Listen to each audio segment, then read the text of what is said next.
started by measuring out all my ingredients. Most of these you'll have in your pantry already. If you've never worked with cream of tartar before, this is what it looks like, and it's located in the spice aisle at your grocery store. I have the recipe in the description box below, but we're starting with 3 cups of white flour, 1.5 cups of plain table salt, 2 tablespoons cream of tartar,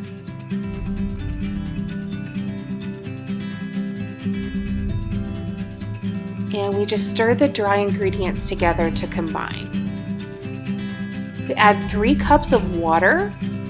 If you want the entire batch of your Play-Doh to be all the same color, it's easiest if you add the food coloring to the water at this step.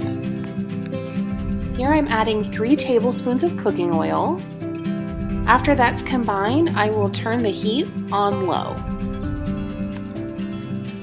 You'll want to maintain your stove temperature at low heat throughout the entire cooking process, and this can be done in the microwave if you don't want to use the stove or you don't have access to a stove.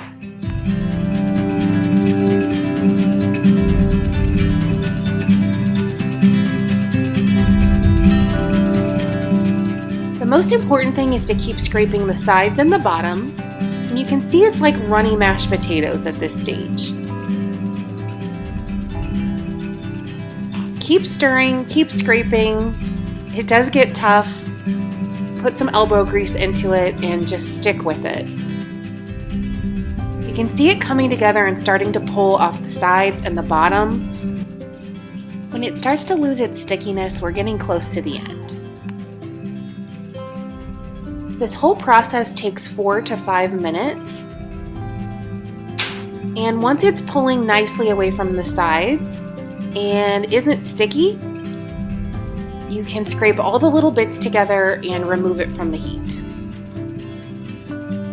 Let it cool when you turn it out onto your countertop surface, enough that you can touch it without burning your hands. If you haven't already added color, now is the time to do so. I'm making 3 colors, so I'm dividing my dough into 3 sections. I'm just going to make a well in each section of the dough to add the food coloring and mix it in. I'm using gel food coloring, but you can also use liquid or paste. Whatever you have on hand will work just fine. You'll want to just knead the color into the dough by folding over and over like you're making bread. You'll see the color start to swirl through the Play-Doh, and I even enlisted the help of my younger son here. He is making green Play-Doh by combining blue and yellow food coloring.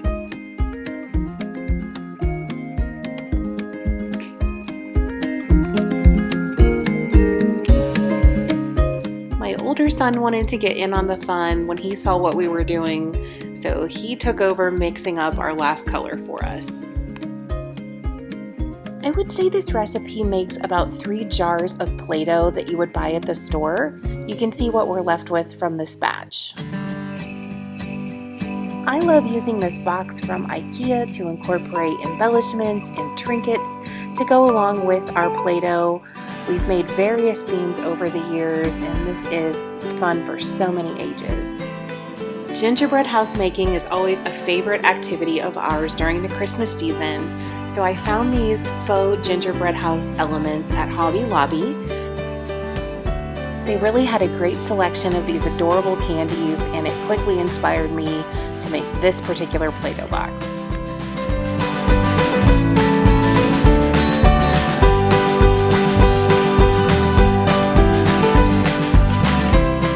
The kids really had a blast incorporating all of these fun elements into their Play-Doh. This made a great gingerbread house kit that we could play with over and over again. It was also great practice for the real thing.